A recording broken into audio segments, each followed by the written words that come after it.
Hello and welcome back to another video. Ollie Lum and Matt Seddon here from the Sunday podcast. Today we're at Loughborough University filming a track workout with on-athlete Amy-Eloise Markovc. Yes, we're 10 days away from the British Championships and she's going to go over the 5,000 there, try and qualify for the World Championships. And as Ollie says, on-athlete, she's going to be wearing the Cloudboom Echo 3s today, which are going to be available on Sports Shoes come July. So we are going to talk, as well as the workout, a lot of things on running, how they've broken into the elite end of the sport, their groups in Europe, America and Australia, but also why she's one of the few sponsored on-athletes who chooses to base herself in the UK as well and stay here in Loughborough, the High Performance Centre. So Ollie, she's in good form as well, over the 10,000, third at the British Championships. Yeah, 100%, so it'll be really exciting to see how she gets on today. Obviously, might not be going quite so hard, but I guess 10 days out, surely we'll see some quite fast splits from that British Champs race. We're also going to be chatting to her after the workout in a short form podcast for you guys, so look forward to that content and let's enjoy the day.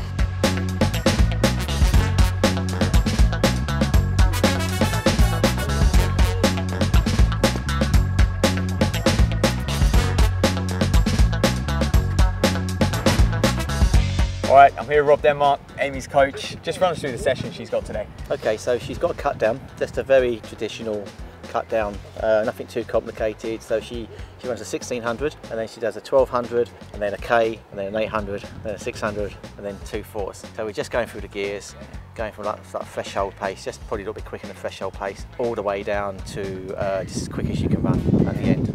Nothing too complicated about it at all. Yeah, and any expectations on splits or times? I'd like to think that by the time he gets down to the last few reps that she's really flying, doing critical pace times.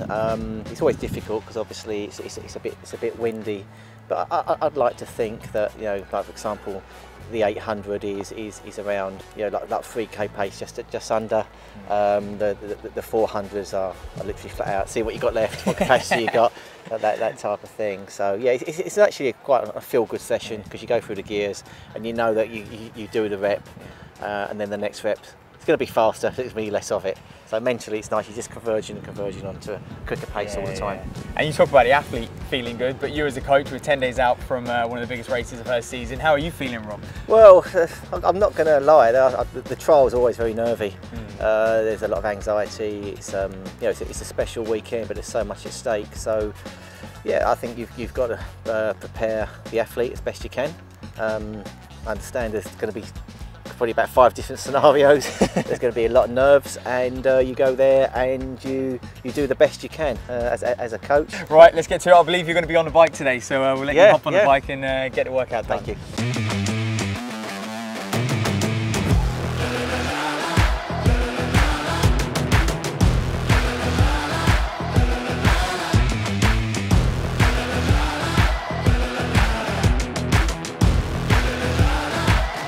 Okay, so Amy's just finishing up the 800 and things are really hot enough. I think she went for her in 66 there. I guess this is the fun part for her now. She's got the spikes on, she's letting it rip, she's feeling good. This is a big confidence boost going into the champs. And I think for those out there who want to look for a similar session, cut downs are always like good fun. You can always kind of maximize, get the best out of yourself. You start on the endurance side of things and then you work on the speed, you get it all in one session.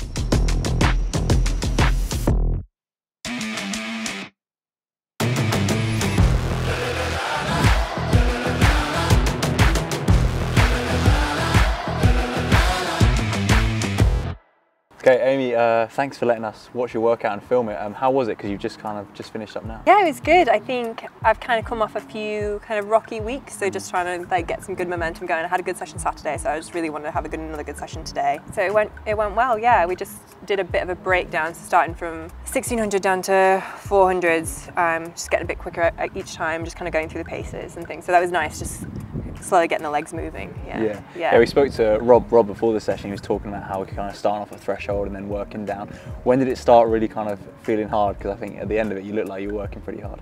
Well, I didn't really start off at threshold. I paced that one wrong. But yeah, I think kind of around the 600 after that 800 because we knocked out about 212, and then coming off and then running this hard 600, then it kind of starting to feel a bit of lactic. It's quite windy on the back stretch there today. Yeah, and then you had some nasty 400s at the end, which weren't anything insane, but we only had quite short recovery between those last two, so that was a bit mean. Yeah, so what was that, 60 seconds between? 60 seconds between them, and I think, yeah, around 63s, so they weren't like absolutely crazy, but just off of the build up of the rest of the session. Yeah, and like I said, it's a little bit windy out, so. Well, that's it. It's always a little bit breezy here at Yes. Loughborough. So, Yeah. but obviously you had a couple of girls pacing you, helping you out, and then obviously Rob on the bike. So how much help is that having kind of a team around you?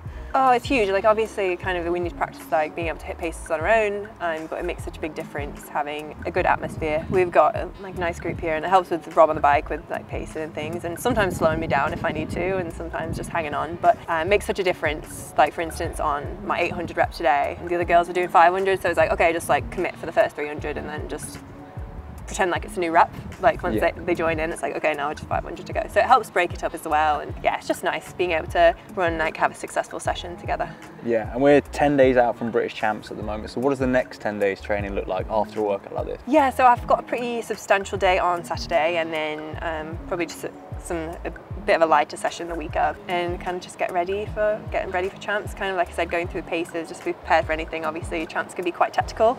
Yeah. So I want to be prepared for that, but also be prepared if somebody decides to, you know, take it out quite hard as well. So really, it's just about kind of building confidence back after the rough couple of weeks. Just like really getting my confidence back, trusting the fitness is there, and then trying to translate that into really good racing. Talk us through the shoes though, because obviously Yes. you went through some different shoes throughout the workout. Obviously, I think you warmed up in these, but chat us through kind of what you use throughout the day, I guess. Yeah, so I warmed up in the Cloud Surface, which I've been doing a lot of my training in lately, just my easy runs, I do anything kind of through LT1, threshold stuff I'll do in these. Okay. Really like them, they're nice and lightweight, they're cushiony. Had a bit of a heel problem, so they're nice and like padded on the heel. And like I said, they're quite lightweight, but responsive, but I like them, yeah, a lot. So it's one of those types of shoes that I do quite a lot of stuff in, don't really think too much about, just really like doing a lot of just easy miles in these. So warmed up in these, did my drills and stuff, then swapped into my Echoes, which nice fresh new ones today. So I did first kind of few reps in these, like my longer reps, I think through my 1K, so 1600, 12, 1K. Did them in my flats just to feel a bit faster, but kind of save my legs a bit. I didn't want to do the whole session in spikes because obviously the first few reps weren't that quick as well. So just kind of getting moving in these. And then we swapped into my spikes for the tail end of the session, just to get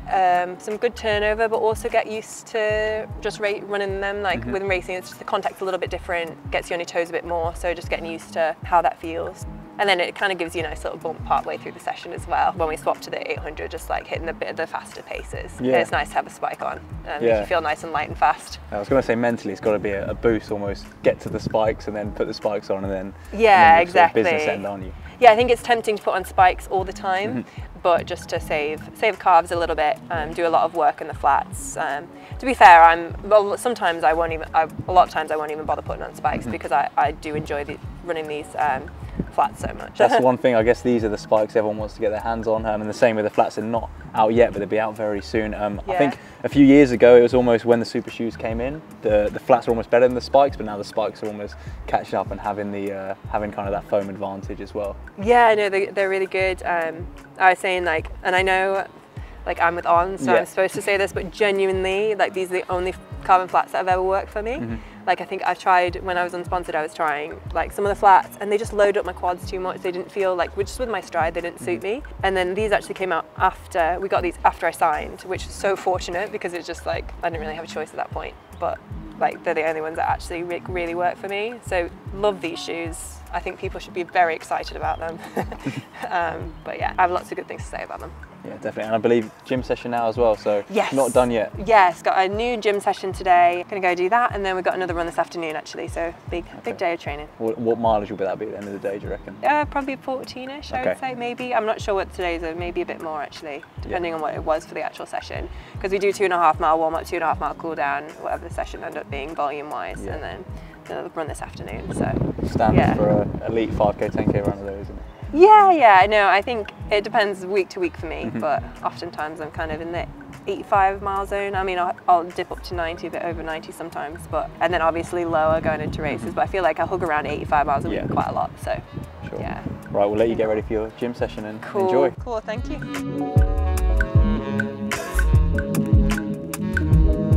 All right, that's a wrap in now. We've seen how Amy, professional elite 5 and 10k runner from On, trains as well. Her base, we got to chat to her and her coach, so I hope you enjoyed it. Yeah, and obviously you've heard about Amy talking through her shoe rotation, and the On range is now available on SportsShoes.com. If you enjoyed a video like this, make sure you like, comment, subscribe, and also click that notification bell too.